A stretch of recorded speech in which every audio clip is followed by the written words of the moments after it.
12시 많은 참여 바랍니다. 네, 어제의 충격파를 견뎌내고 오늘만큼은 불타는 화요일입니다. 공매도 재개된 지 이틀째, 그리고 관세 충격을 하루 앞두고 있는데 시장은 살아났습니다. 어떤 이유에서인지 이렇게 시장이 살아났을까 궁금하기도 한데요. 오늘 장 윤재 초이스 바로 한번 만나보도록 하겠습니다. 시장 상황부터 살펴보도록 하겠습니다. 코스피는 1.62% 강세를 보이게 되면서 2,500선 깨트렸던 어제와 다르게 2,521선 올라왔고요. 코스닥 같은 경우에는 아직까지 700포인트는 회복해내지 못했습니다. 하지만 조금 더 상대적으로 강세를 보이게 되면서 2.76% 상승으로 거래를 마치게 됐습니다. 오늘 같은 경우에는 확실히 지금 외국인들의 수급만 좀 빠져나간 좀 경향이 있고요. 기관들의 수급이 코스피 시장에 좀 잘 이끌어주고 있다라고 보시면 되겠고, 상승한 종목도 압도적으로 많았습니다. 그런데 오늘 같은 경우에는 주도주 성격의 종목들도 많이 올랐지만 정치 테마주라던가 변동성이 강한 종목들도 상당히 많은 시세를 내줬기 때문에 조금은 경계할 필요가 있어 보입니다. 제목 이렇게 잡아봤습니다. 네, 미국의 상호 관세, 공매도 재개, 쌍펀치에도 불구하고 살아난 국내 증시. 앞으로의 전략은 어떻게 짜는 게 좋을까 이렇게 잡아봤는데요. 오늘 저 윤재 초이스는 NH투자증권의 레포트를 한번 참고를 해서 브리핑 자료를 정리를 해봤습니다. 다음 페이지 먼저 만나보시죠. 먼저 어제 공매도가 재개된 지 첫 거래일이었습니다. 어제 시장의 충격은 상당히 컸었는데요. 어제와 무엇이 달라졌는가? 어제 시장 상황부터 한번 복기를 해보도록 하겠습니다. 공매도 재개 첫날 공매도가 무려 1조 7천억 원가량 찍혔다고 합니다. 그중에서도 외인 비중이 90%에 육박했다. 89.몇% 이렇게 나왔었는데요. 이런 충격에 불구하고 어떤 종목들이 대차장고 금액 상위 10가지 종목으로 뽑혔을까라고 봤더니 압도적으로 많은 쪽은 반도체와 2차 전지 그리고 바이오 종목들이었습니다. 충격적인 게 삼성전자가 가장 상단에 좀 이름을 올리고 있다는 점 살펴보시면 좋을 것 같은데요.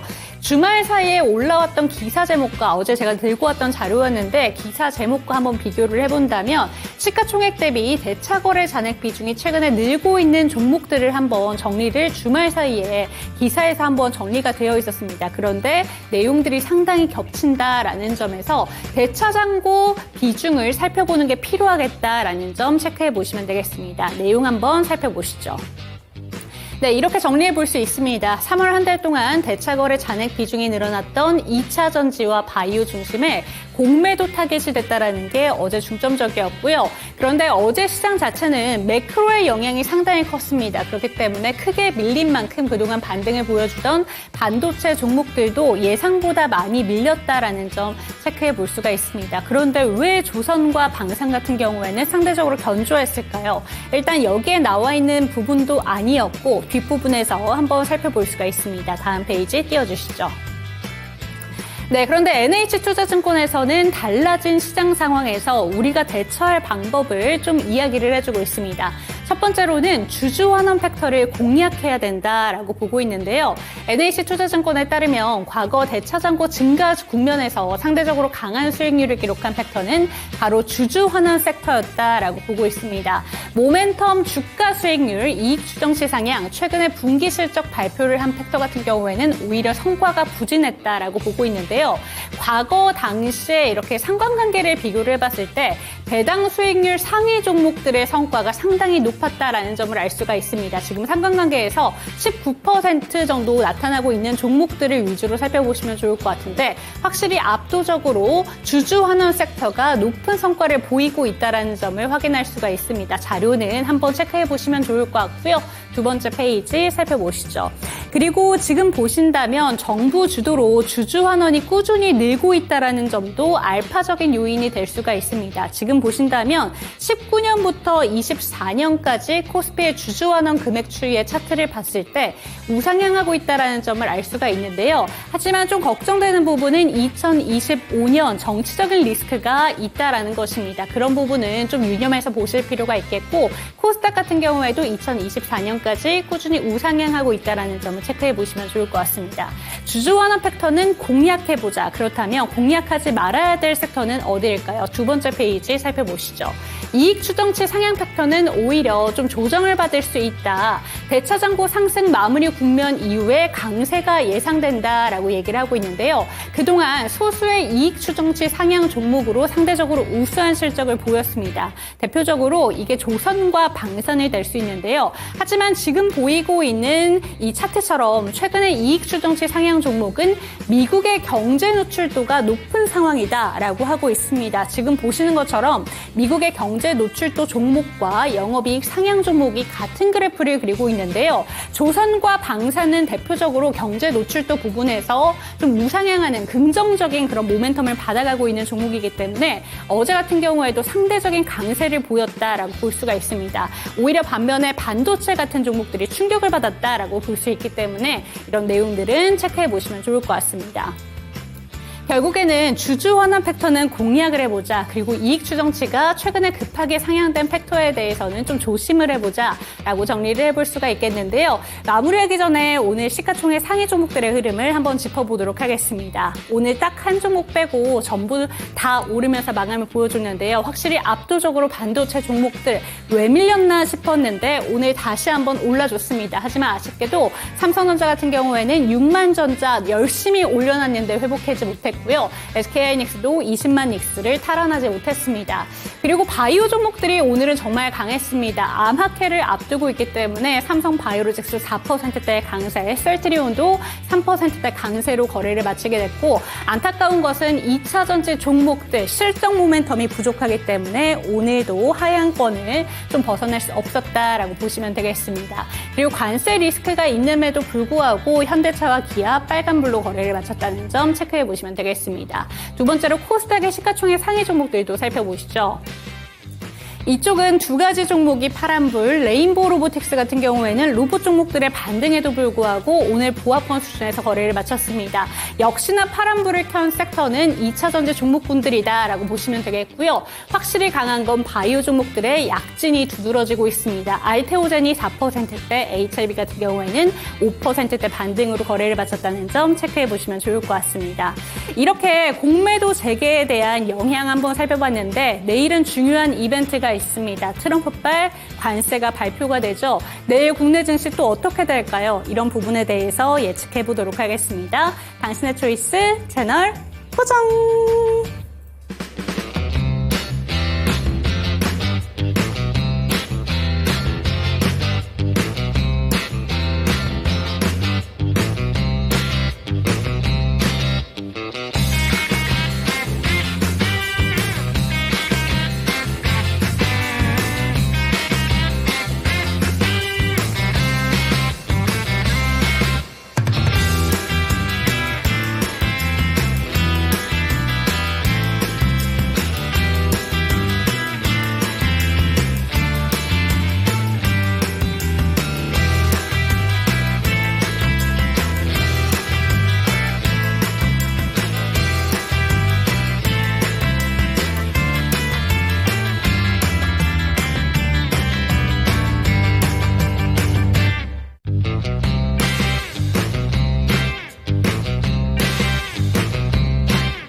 투자의 정답이 없다.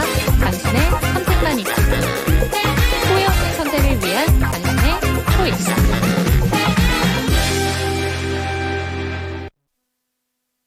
네, 후회 없는 선택을 위한 당신의 현명한 초이스를 도와드릴 저는 이윤지고요. 이 시간 함께 하실 전문가부터 소개해드리도록 하겠습니다. 유한타증권의 지문상 차장과 이 시간 함께합니다. 차장님 안녕하세요. 네, 안녕하세요. 네, 최근에 차장님을 볼 때마다 시장의 충격이 상당히 컸는데 오늘은 확실히 다른 모습입니다. 어제 충격파에도 불구하고 오늘 국내 증시가 살아났는데요. 오늘 시장 어떻게 보셨을까요?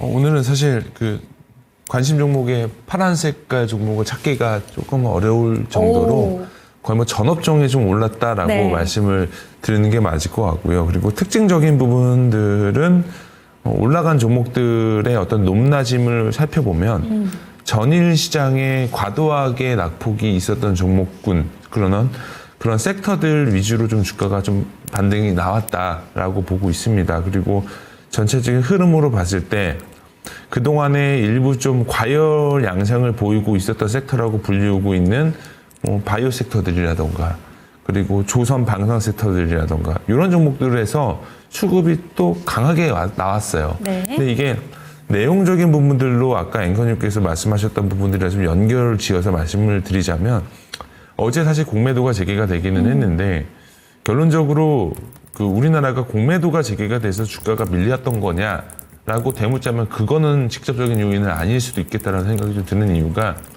어제 그러니까 미국 시장이 저번 주 금요일 날 하락을 했고 그 하락분을 이제 아시아 증시에도 좀 반영을 해줬던 부분들이 있었는데 장중에 니케이가 거의 5%까지 밀렸었고요.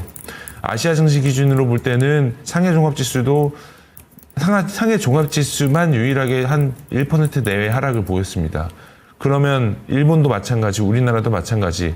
그럼 일본 같은 경우는 공매도 영향이었을까요? 그건 아니라고 보여지는 부분들이 있었고 시장이 일부 하락을 하기는 할 거긴 했겠지만 그 일부의 영향이 공매도도 일부 좀 영향이 있었다라고 보는 시각이 맞지 않을까 이런 생각을 하고 있고 그리고 오늘 반등이 나온 것들은 기존의 공매도가 중단이 됐다가 공매도 대차를 좀 많이 때려야 되는 부분들 상황이 있었던 종목들 특히 섹터 기준으로 보자면 이익 추정치가 계속적으로 꺾이는 섹터임에도 불구하고 밸류에이션이 굉장히 비싼 섹터들, 뭐 대표적인 게 2차 전지죠. 이런 종목군들이 대차가 굉장히 많이 진행이 됐고요. 공매도도 많이 늘어났습니다. 뭐 어제 이제 대차 거래 증가 많이 한 종목들 보면은 에코프로 BM, 포스코 퓨처엠, 뭐 에코프로 머티리얼스, LG 에너지 솔루션 뭐 이런 종목들이 거의 뭐 마이너스 12%에서 적게는 마이너스 4.6% 정도까지 밀렸거든요. 이 부분들이 물론 직접적인 연관이 있다라고 말씀을 드릴 수는 없겠지만 어제 시장의 하방을 조금 더 끌어내리는 그런 주된 요인이 되지 않았나 이런 생각을 하고 있고 오늘 시장은 전체적으로 오늘 어제 공매도 과열 종목이 지정된 종목들도 많았었고 그러면서 오늘 공매도가 불가했었던 섹터들도 많았었거든요. 거기에 대한 어떤 반대급부적인 성격의 반등이었지 않았나 이런 생각을 하고 있습니다. 그럼 그런 의미에서 공매도 과열 금지된 종목들이 오늘 좀 오르면서 시장에 영향이 있었다라고 얘기해 주셨는데 어제도 가장 충격파를 받은 게 2차 전지 섹터였습니다. 그런데 오늘 또 내렸잖아요. 이런 부분은 어떻게 해석해 볼 수 있을까요? 그거는 당연히 시장에서 그렇게 보는 시각이 강하다고 볼 수밖에 없을 것 같아요. 오늘 지금 보면 기간 오늘 수급 기준으로 보면 기간 전체에서 매주 상위 8등 하는 섹터가 종목이 LG 에너지 솔루션이거든요. 네. 근데 LG 에너지 솔루션이 마이너스 1.7%로 끝났어요. 기관에서는 잡았는데 외국인이 거의 5만 주 정도 매도가 됐죠. 어제보다 더 많이 매도했어요. 네. 그러면 그냥 이거는 사실 추정이고 우리가 이제 예상을 하는 거기는 하지만 지금 현재 2차 전지 섹터들의 공매도 비중이 현저히 적다. 내지는 공매도 플레이하는 뭐 플레이어들 기준으로 볼 때 롱숏 스킴에서 롱을 어떤 섹터를 강하게 주고 숏을 2차 전지 섹터를 강하게 두려고 하는 입장 중에 하나다라고 말씀을 드릴 수밖에 없을 것 같아요. 그런 상황이라고 이해하시는 게 맞지 않을까 싶고요. 뭐 삼성 SDI 같은 경우도 오늘 뭐 기준으로 볼 때는 나름 선방한 상태라고 보여지고 있는데 뭐 LG 에너지 솔루션, 삼성 SDI 이런 종목들 보면은 어제 공매도 비율이 SDI는 뭐 11% 정도 나와서 오늘 뭐 공매도가 반대로 나오지는 않았습니다만 여타 이제 2차 전지 종목들 보면은 대체적으로 대차장고 상위 종목들로 많이 쏠려 있어요. 오늘 코스닥 기준으로 보게 되면은 에코프로 그리고 상위 기준으로 볼 때 에코프로 BM 그리고 뭐 2차 전지 섹터들 한번 찾아볼게요. 네. 뭐 나인테크, 뭐 CIS, 뭐 이런 종목들이 다 상위권에 있고요. 나머지 것들은 요거는 대차 잔고가 계속적으로 증가하는 종목들이기 때문에 상위 위주로 말씀을 드리면 에코프로, 에코프로 BM, HLB, IA, 위징 스튜디오, 우리기술, 신라젠. 보통 누가 봐도 밸류에이션이 되게 비싸다라고 말씀을 드릴 수밖에 없는 종목군들이 대차장고 상위 종목으로 기록을 하고 있습니다. 이게 물론 대차장고가 늘어나면 공매도가 직접적으로 진행이 될 거다라는 스कीम은 아니지만 보통 투자자들이 대차장고가 증가가 되게 되면은 공매도 장고가 분명히 늘어날 거다라고 인식하는 분들이 많거든요. 그래서 이런 부분들도 이제 저희는 이제 언지를 해드리는 게 좀 투자하시는 데 있어서 좀 참고가 될 만한 상황이지 될 거라고 생각이 들고 있습니다. 네, 좋습니다. 확실히 시장에 가장 큰 영향을 미치는 건 공매도 부분이다 보니까 오늘 차장님께서도 바로 이 부분을 짚어주셨습니다. 혹시라도 여러분들께서 궁금하실 것 같아서 공매도 잔고를 지금 살펴봤는데요. 어제 좀 충격적이었던 게 공매도 잔고가 시작하자마자 1조 7천억 원, 그중에서도 90%가 외국인으로 집계가 됐습니다. 그런데 오늘 같은 경우에는 거의 50%가량 줄었습니다. 8,800억 원 정도로 찍히고 있다는 점 함께 챙겨가셨으면 좋겠습니다. 윤재 초이스 좀 짚어볼게요. 공매도에 대해서는 이야기를 잘 해주셨는데 지금 NH투자증권 레포트에서 두 가지 섹터에 대해서 중점적으로 한번 보고 있습니다. 일단 주목할 섹터는 주주환원 팩터다. 그리고 두 번째로 경계할 만한 팩터는 이익 추정치가 최근에 상향된 종목들에 대해서는 조심해보자라는 이야기를 했습니다. 그런데 조선과 방산이 대표적으로 이익 추정치가 최근에 많이 상향이 된 부분인데 실제로는 좀 잘 버텨주고 있단 말이에요. 이 부분에 대해서는 어떻게 보시는지 차장님의 의견 좀 짚어주시죠. 이게 사실 공매도 하시는 분들이 어떤 뚜렷한 목적 하나를 가지고 한 종목을 숏을 친다라는 거는 아니고요. 네. 여러 방법이 있어요. 뭐 페어 트레이딩도 있고, 그리고 뭐 ETF에서도 LP가 공매도를 치는 방법도 있고, 그게 굉장히 다양한 스킴으로 유지가 되는 건데, 가령 그런 거는 있는 것 같아요. 이제 어떤 뭐 이익 추정치가 올라가는 섹터들 중에서 공매도 잔고가 많이 올라오잖아요. 이런 종목들은 사실 어떻게 보냐면 추정치가 올라가는데 공매도 잔고가 올라가면 이 종목이 비싸서 못 간다라는 시그널이라기보다는 저는 어느 정도 선에서 유동성을 좀 북돋아주는 시그널 중에 하나라고 생각이 들고 있고요.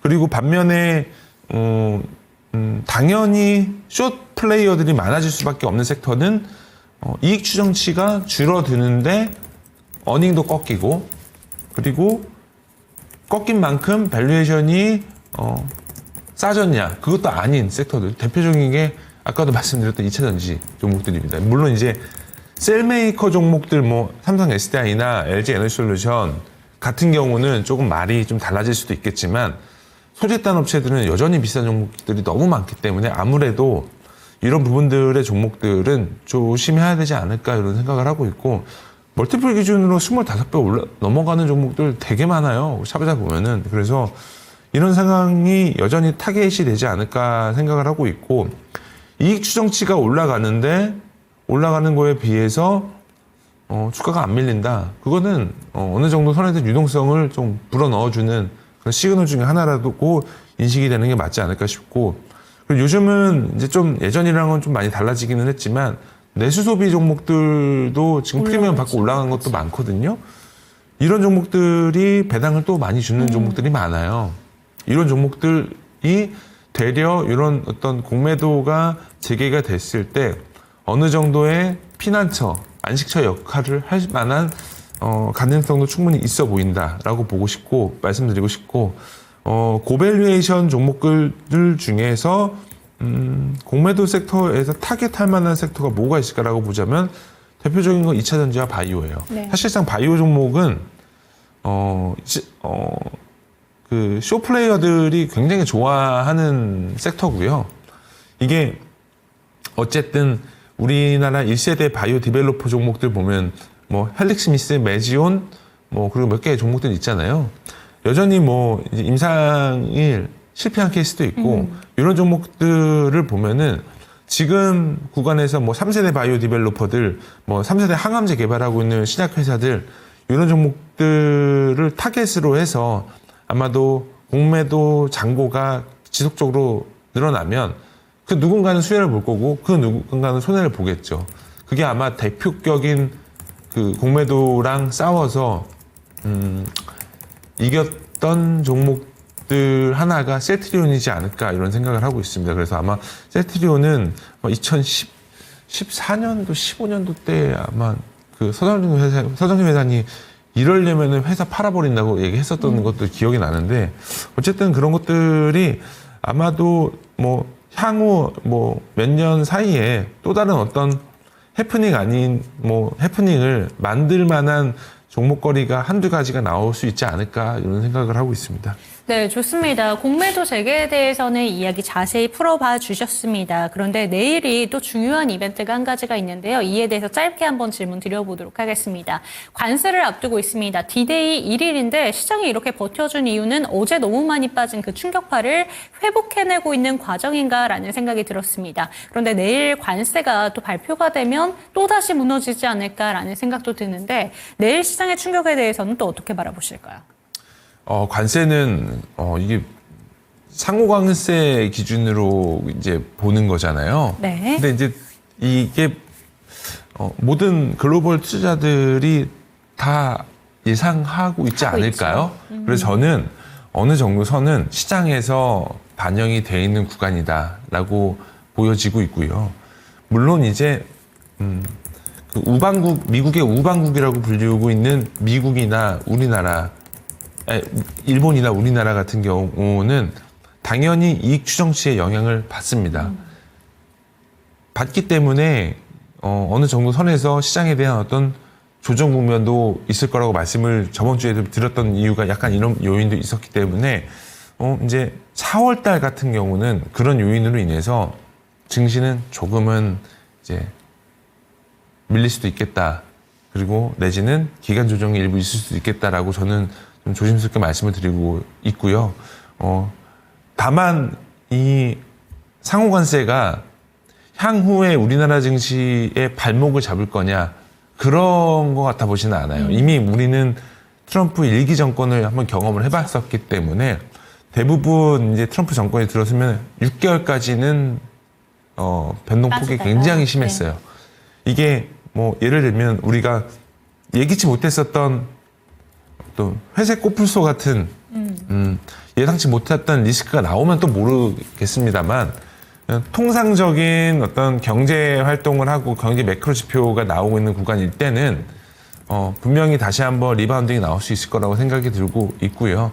그리고 뭐 우리나라 종목들 보면은 뭐 조선, 방산, 바이오 지금 사실 우리나라 증시의 한 축을 차지하고 있는 종목들이기 때문에 너무나도 이익 추정치가 좀 좋아지고 있는 거 분명히 보여질 수도 있다라고 말씀드리고 있습니다. 그래서 4월 한 달은 일부 이제 상호관세에 대한 리스크 때문에 눈치 보기 장세를 이어질 수도 있겠지만 그 시간이 좀 지나가게 되면은 충분히 다시 한번 반등의 세기를 좀 노려볼 만한 시기가 충분히 올 수 있을 거라고 생각을 하고 있습니다.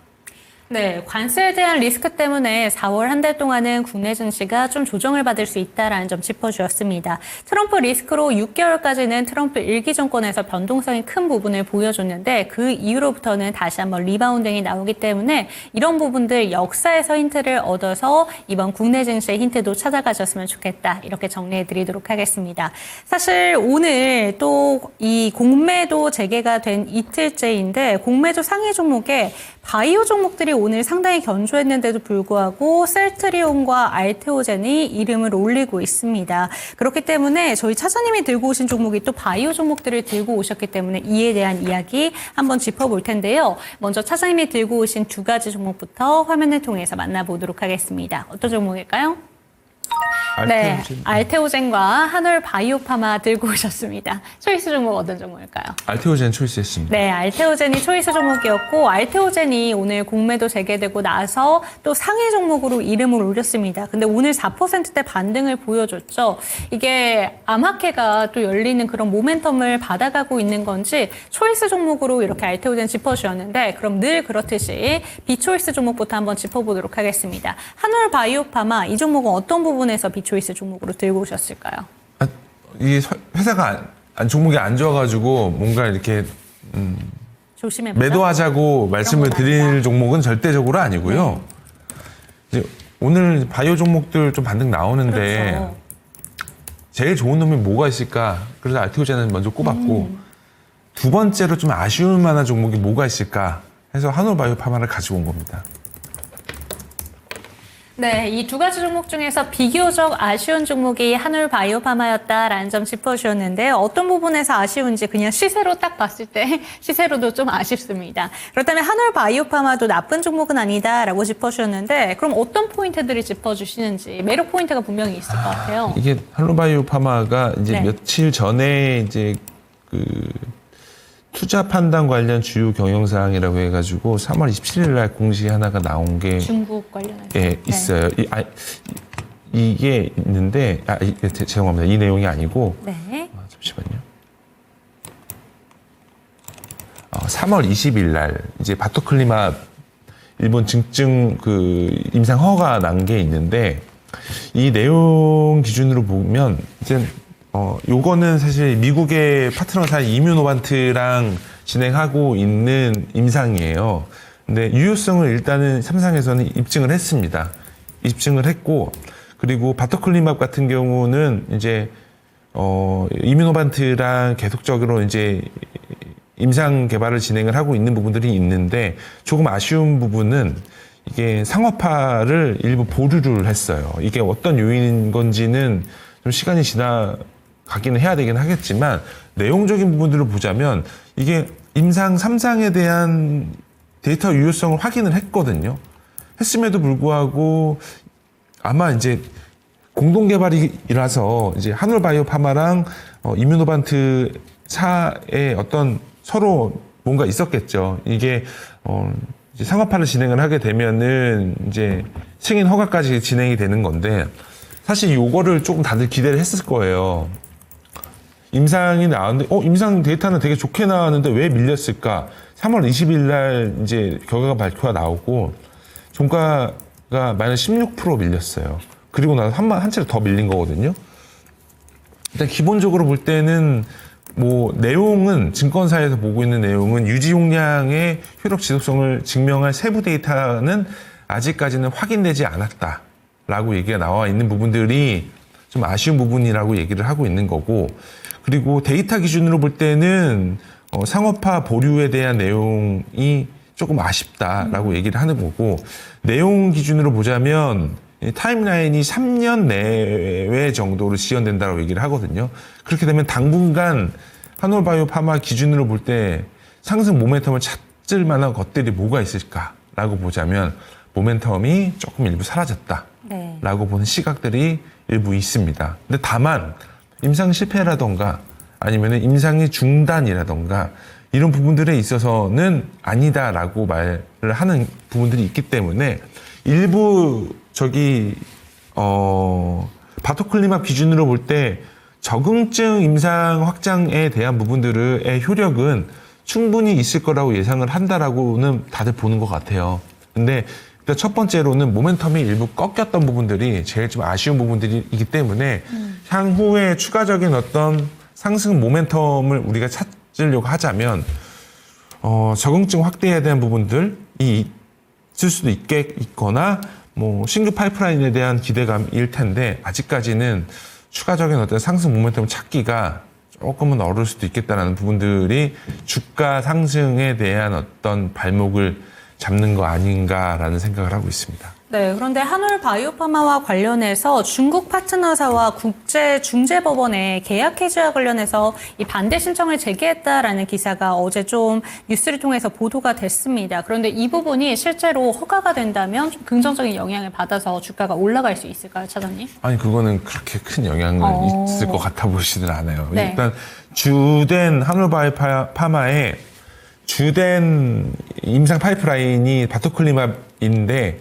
요거에 대해서 이제 중국의 어떤 권리 분쟁을 진행이 된다라고 하게 되면 일회성인 요인으로 인한 어떤 상승 요인을 있을 수도 있을 거라고 생각은 드는데 이게 어떤 상승의 연속성 그리고 이게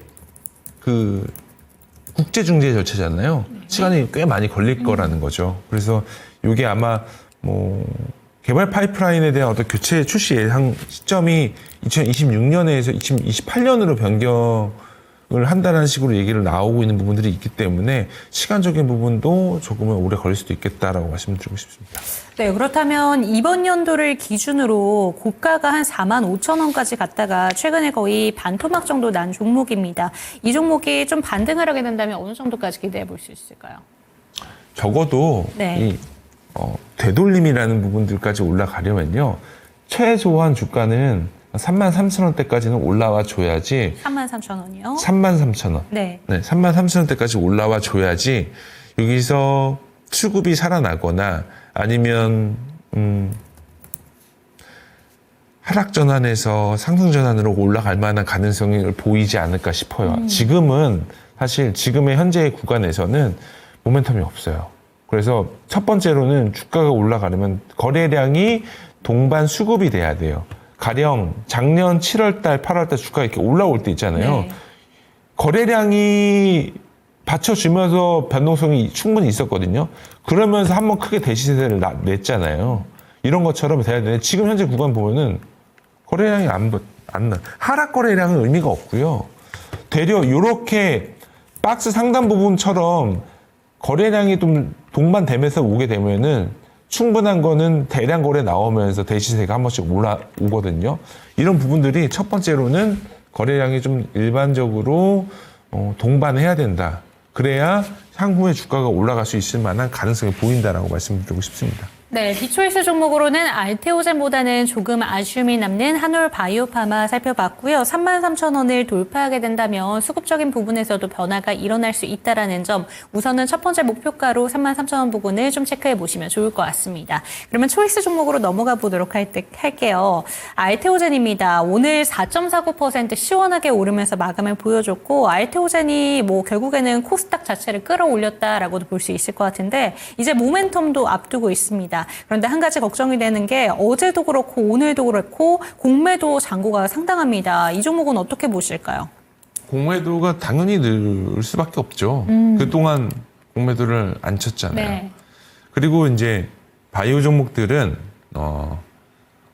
쇼 플레이어들한테 있어서 맛집이에요. 그런데 전문가님 궁금한 게요. 증권사 입장에서 그래도 알테오젠에 대해서 실적이 잘 나올 것이고 기대감이 있다면 그럼에도 불구하고 공매도 잔고가 이렇게 늘어나는 게 맞는 건가요?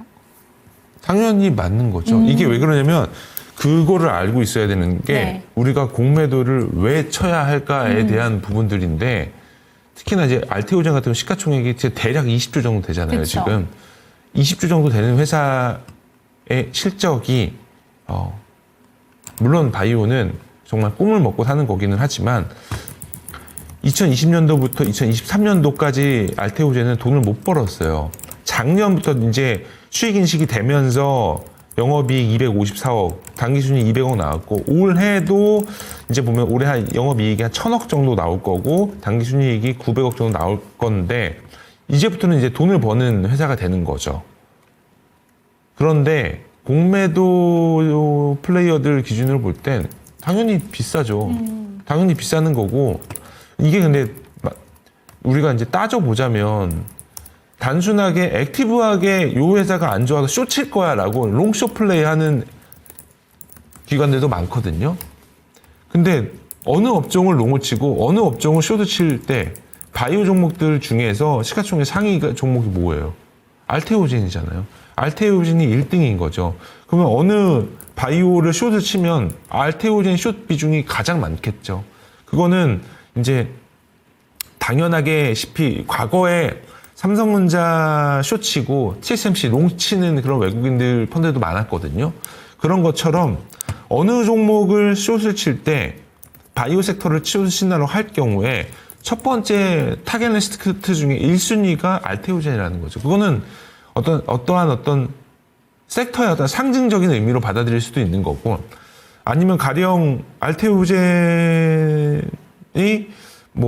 굉장히 안 좋게 보는 기관이 있다. 그러면은 아마도 그쪽에서 치는 거일 수도 있고, 네.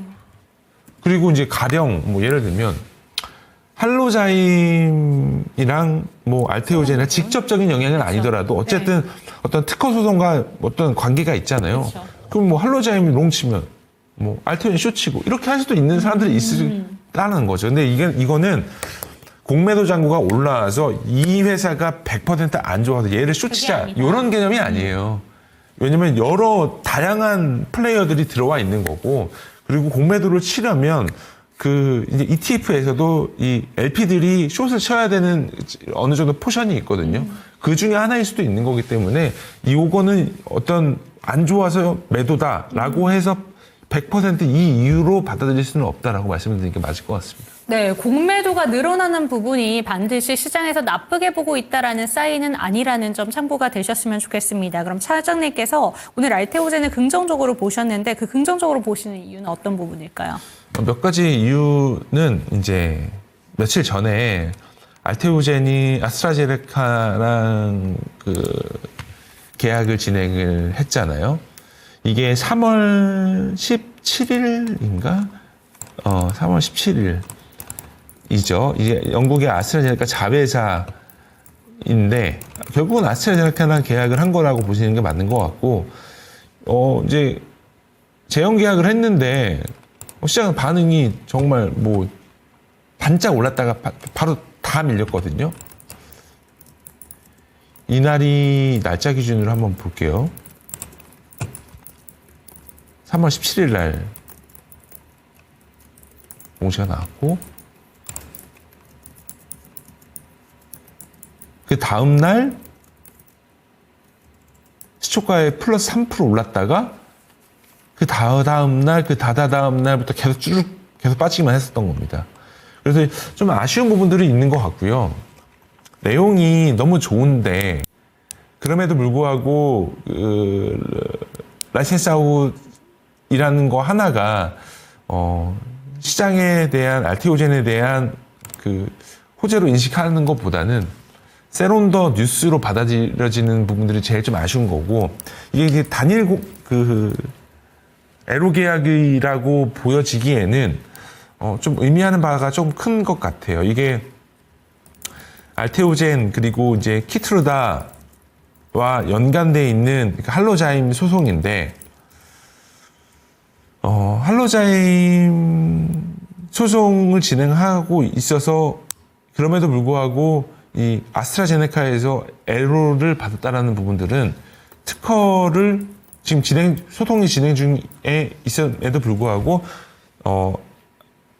아스트라제네카는 알테오젠이 특허 소송에서 이길 수 있을 거라고 판단이 들었기 때문에 라이센스 아웃 계약을 했거라고 생각이 들고 있기 때문에 이게 일반적인 어떤 단일 계약으로에 대해서 받아들여지면 안 된다라고 저는 생각이 들고 있고 그 이상으로의 어떤 가능성이 충분히 있어 보인다라고 보여지고 있고 특히 가장 중요한 건 이 머크가 굉장히 큰 의미를 받아들여질 수도 있겠다라는 생각이 들어요. 그래서 이게 며칠 전에 그 키트루다 임상 3상 결과를 그 ELCC라고 해서 유럽 폐암학회에서 구두 발표를 진행을 한 적이 있는데 이 구두 발표한 것도 사실은 별로 시장에서 아무런 반응이 없었던 것 같다는 생각이 들고 있어서 지금 구간에서는 사실은 저는 정고점은 뚫고 올라가야 된다는 생각이 들고 있는데 자꾸 위에서 뭔가 짓누르고 있는 것들이 굉장히 많아 보인다라고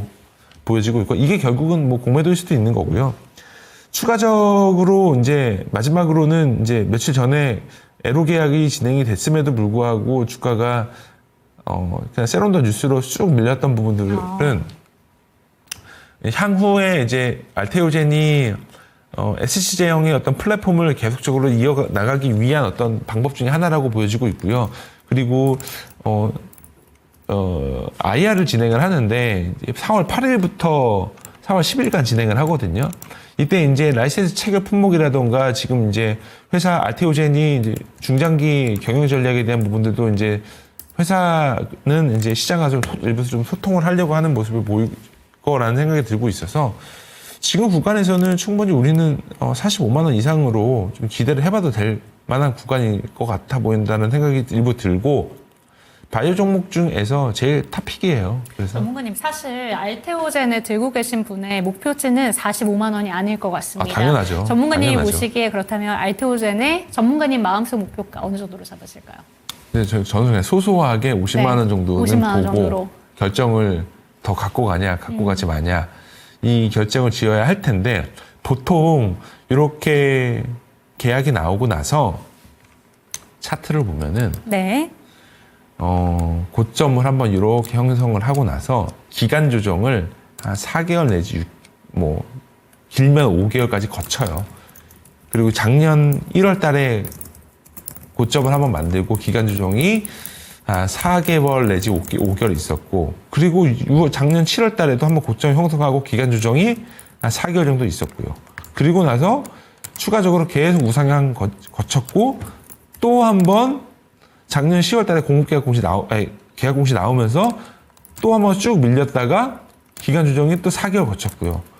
또 이번에도 이번 연초에 쭉 올렸다가 또 아스트라제네카 계약이 나오면서 또 기간 조정이 일부 거쳤겠죠. 근데 시간이 지나면 지날수록 이러한 기간 조정의 기간은 좀 줄어들 것 같다라고 말씀을 드리려고 한 거고요.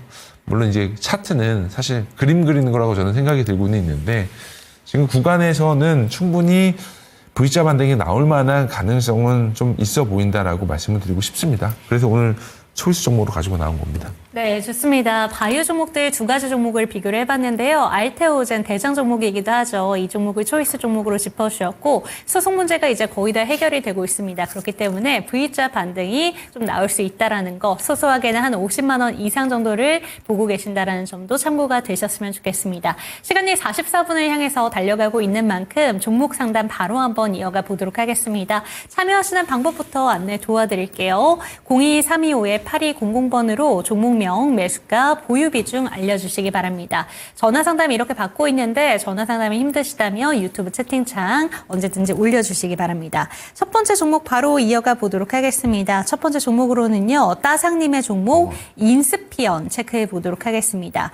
9,695원에 10%. 이 종목이 많이 밀렸는데 수익을 볼 수 있을지 질문을 주셨습니다. 인스피언 같은 경우에는 보안 관련된 종목인데요. 오늘 시세는 좀 많이 올랐습니다. 5.88%. 그동안 정말 많이 밀렸었는데 3월 한 달 내내 거의 다 밀린 종목이었거든요. 오늘 반등 어떻게 보실까요? 그리고 목표치는 어느 정도까지 잡으면 좋을까요?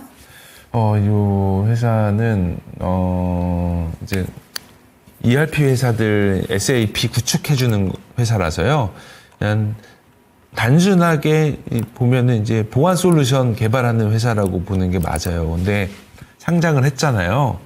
상장을 했는데 가장 중요한 거는 사이즈가 커져야 돼요. 2020년도부터 지금 2024년도에 재무제표를 보면 2020년도에 매출액 100억이에요. 근데 2024년도 매출액 190억이에요.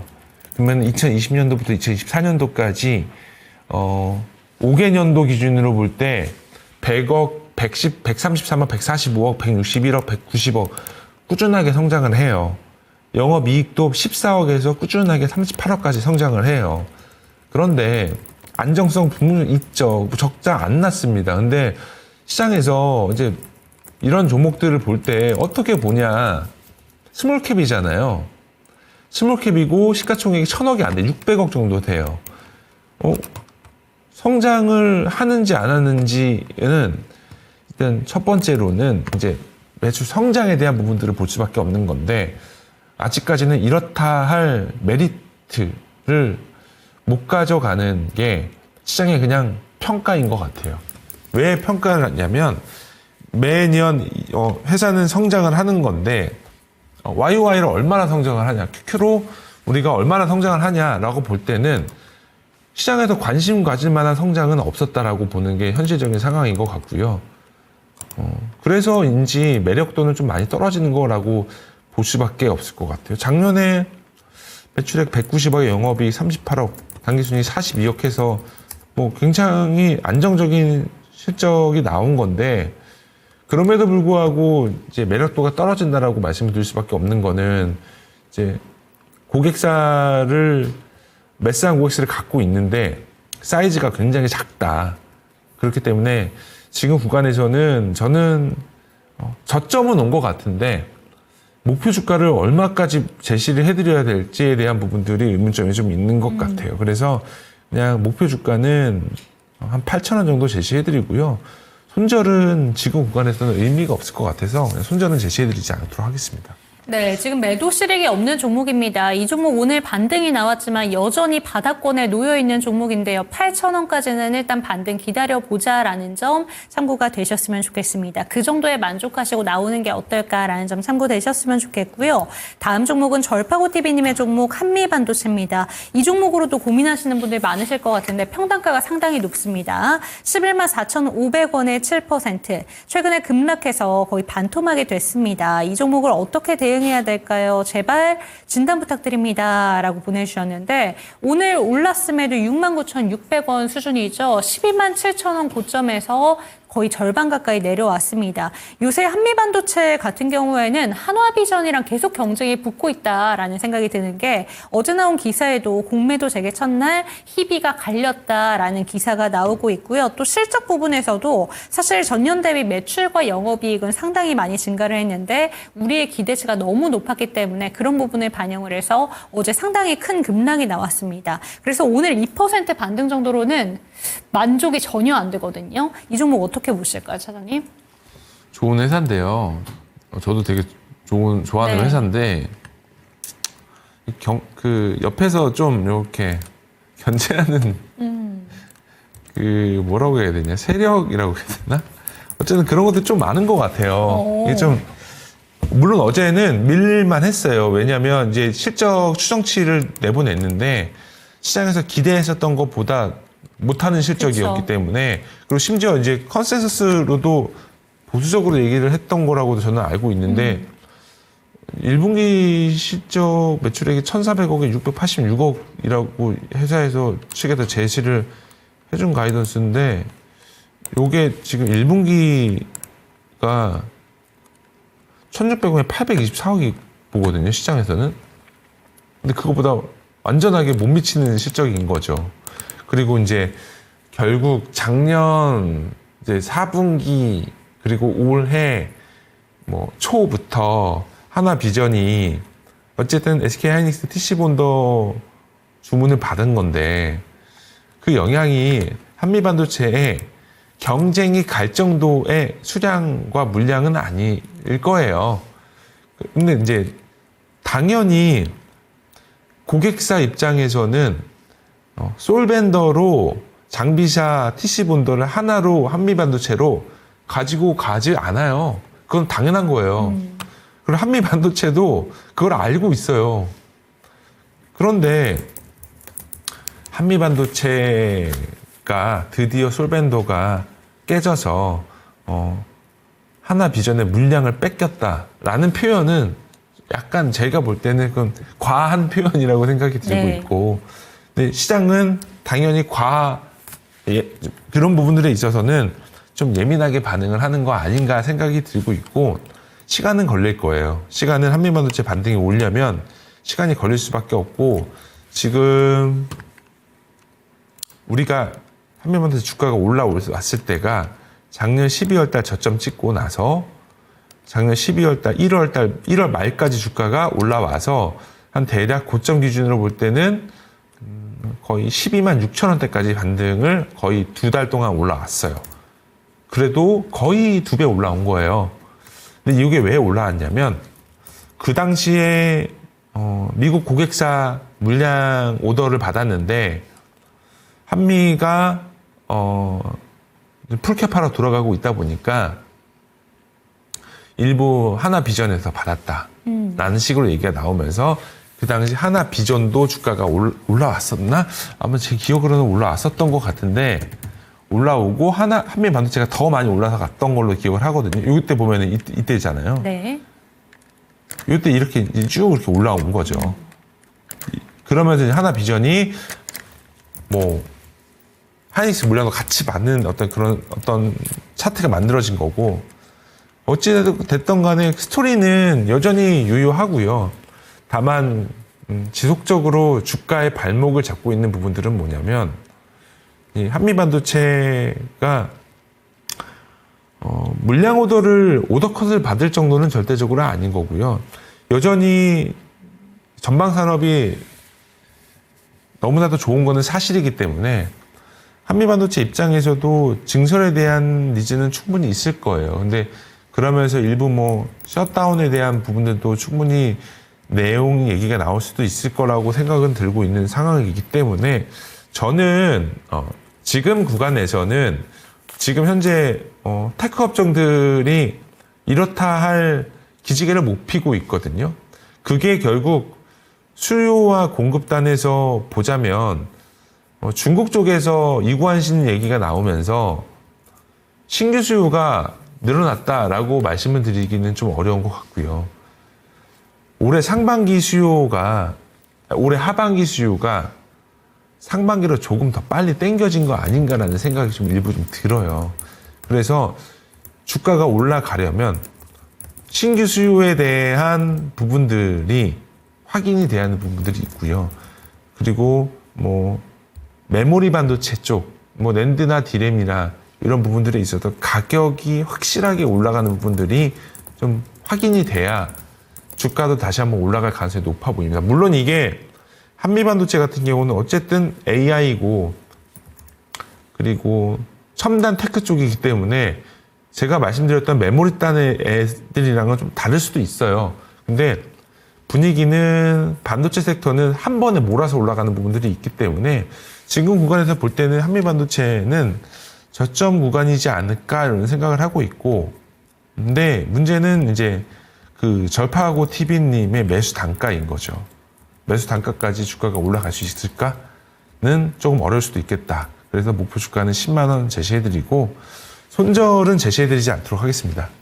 네, 마지막 종목 짧게 한번 살펴보도록 하겠습니다. 나미스님의 두산 로보틱스 체크해 보도록 할 텐데요. 88,000원에 25%입니다. 매수가까지 올 수 있을지 꼭꼭 진단 부탁드립니다. 88,000원에 48,550원 오늘 종가고 이 종목도 한 달 내내 거의 밀렸습니다. 어제 주주총회가 있기도 했었고 결국에는 사업 개편이 무산됐거든요. 3월 28일 결정이 됐는데 이 종목은 어떻게 보실까요? 노이즈가 많은 종목이었죠. 네.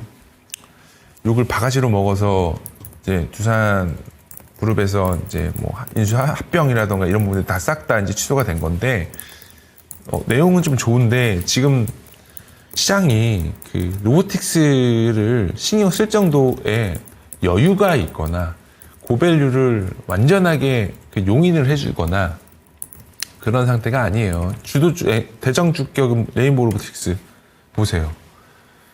고점에서 얼마나 밀렸어요. 거의 반토막 났죠. 그리고 뭐 이제 이것저것 얘기 나오는데 뭐 테슬라 얘기를 해도 지금 구간에서는 CR도 안 먹히는 상황이기 때문에 저는 지금은 시장이 좀 좋아질 사이클을 좀 기다려야 되는 상황인 것 같아요. 그래서 이제 단기적으로 들어가신 분들이라면 매도하시는 게 맞고, 근데 이제 시청자분께서는 8만 원대 들어가셨기 때문에 아무런 대응은 안 하신 거죠. 지금 구간에서는 손절 치실 수 있으시면 손절 치시는 게 지금은 맞다고 보고요.